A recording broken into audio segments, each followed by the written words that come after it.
I'm going to be completely honest here.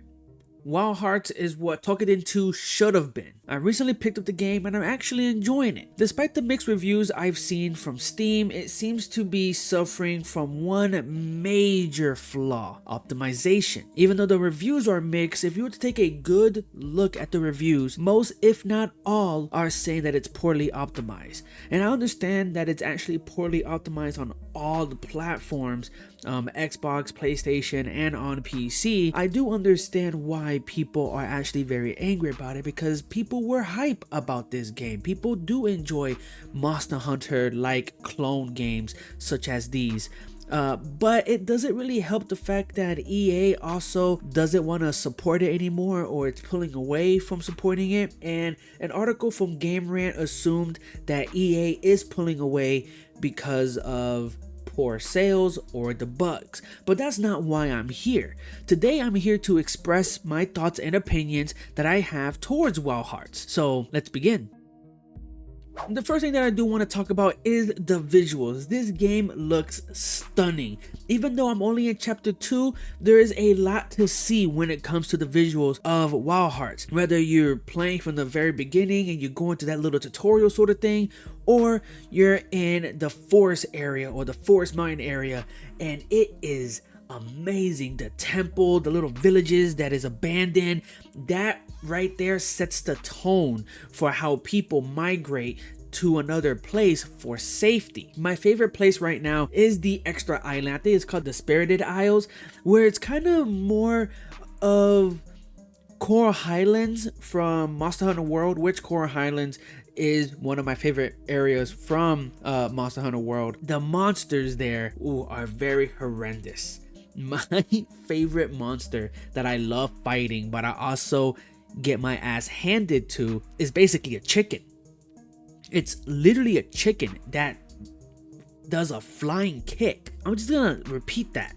It is a chicken creature that does a flying kick.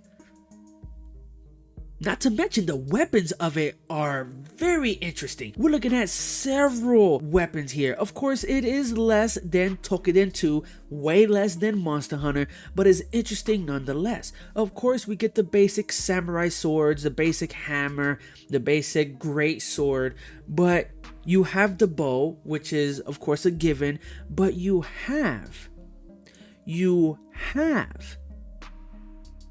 a bladed umbrella, which by far is my favorite weapon to use. It is my main weapon. Well, my second main. My first main is of course is the bow.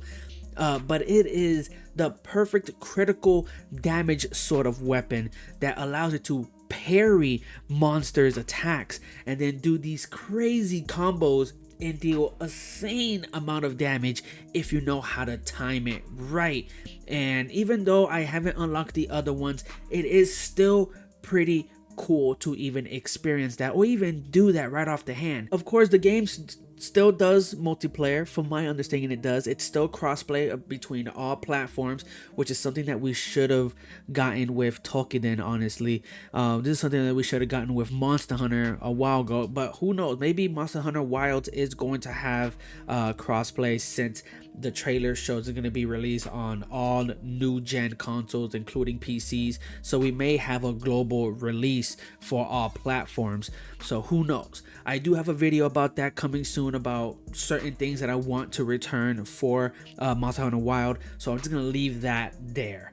The next thing is the area or the villages. I know I stated the Spirited Isles, I believe, that kind of look like Coral Highlands, is my favorite area so far. The village, however, is actually really cool. It's very nice to walk around, maneuver. There's these elevators that change your location, and I find that to be really cool because it is a mechanic from World. I almost said Wild, from World, but they do it a little bit better here in my opinion. You don't get stuck on a very long loading screen. The last thing is a very interesting thing that makes it very similar to Tokiden 2 with the technology that you use to fight the monsters, which is the Karakuri. In Tokiden 2, you get this demonic hand thing to where you can summon it and you can actually you can hit the monsters with it, you can stop them mid-attack, or you can grab elemental wisp or something like that within an open area, and then either chunk it at a group of little monsters or chunk it at a bigger monster. It's basically like that here, but instead with the Katakuri, you can actually come up with different gadgets. You can fly, you can jump, you can climb walls faster. I haven't really unlocked a lot, but there's slingshots, launchers. You can even create maps at any area. Not almost any area, but you have to get these dragon Katakuri sort of place thing that is scattered around each map, which I do find it to be cool, because that's tons of different campsites that you can use and teleport to very quickly. The slingshot is my best Katakuri gadget. You summon the slingshot, you shoot it anywhere, from high, low point, anywhere, and you're able to zip line up and down no matter what to get to a place quicker, to maneuver through the whole area. The maps are basically designed for you to use the Katakuri in that way. Even the village, you're able to still use the Katakuri abilities within the village. So if you need to turn in a quest and a person or NPC is at a high leveled area, you can use the slingshot Katakuri and then just zipline yourself up or down. What? That by itself, the game has a lot to offer, but it doesn't have enough support that it needs. I would recommend Wild Hearts to a friend or anyone, to you guys, but the fact that it's poorly optimized for most people. For me, I haven't really experienced any poor optimization. I haven't experienced any performance issues or any low frame rate or any frame drops. Nothing. It's been smooth sailing for me. Maybe I have yet to experience it.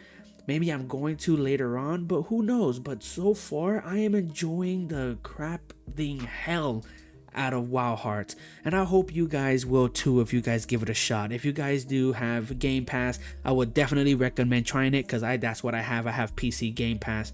But yeah, overall, what do you guys think about Wild Hearts? Do you like it? Do you not like it? Are you having those poor optimization issues? Do you want more? What do you want? Let's have a conversation down in the comments below, and I'll see you all in the next one. Peace out.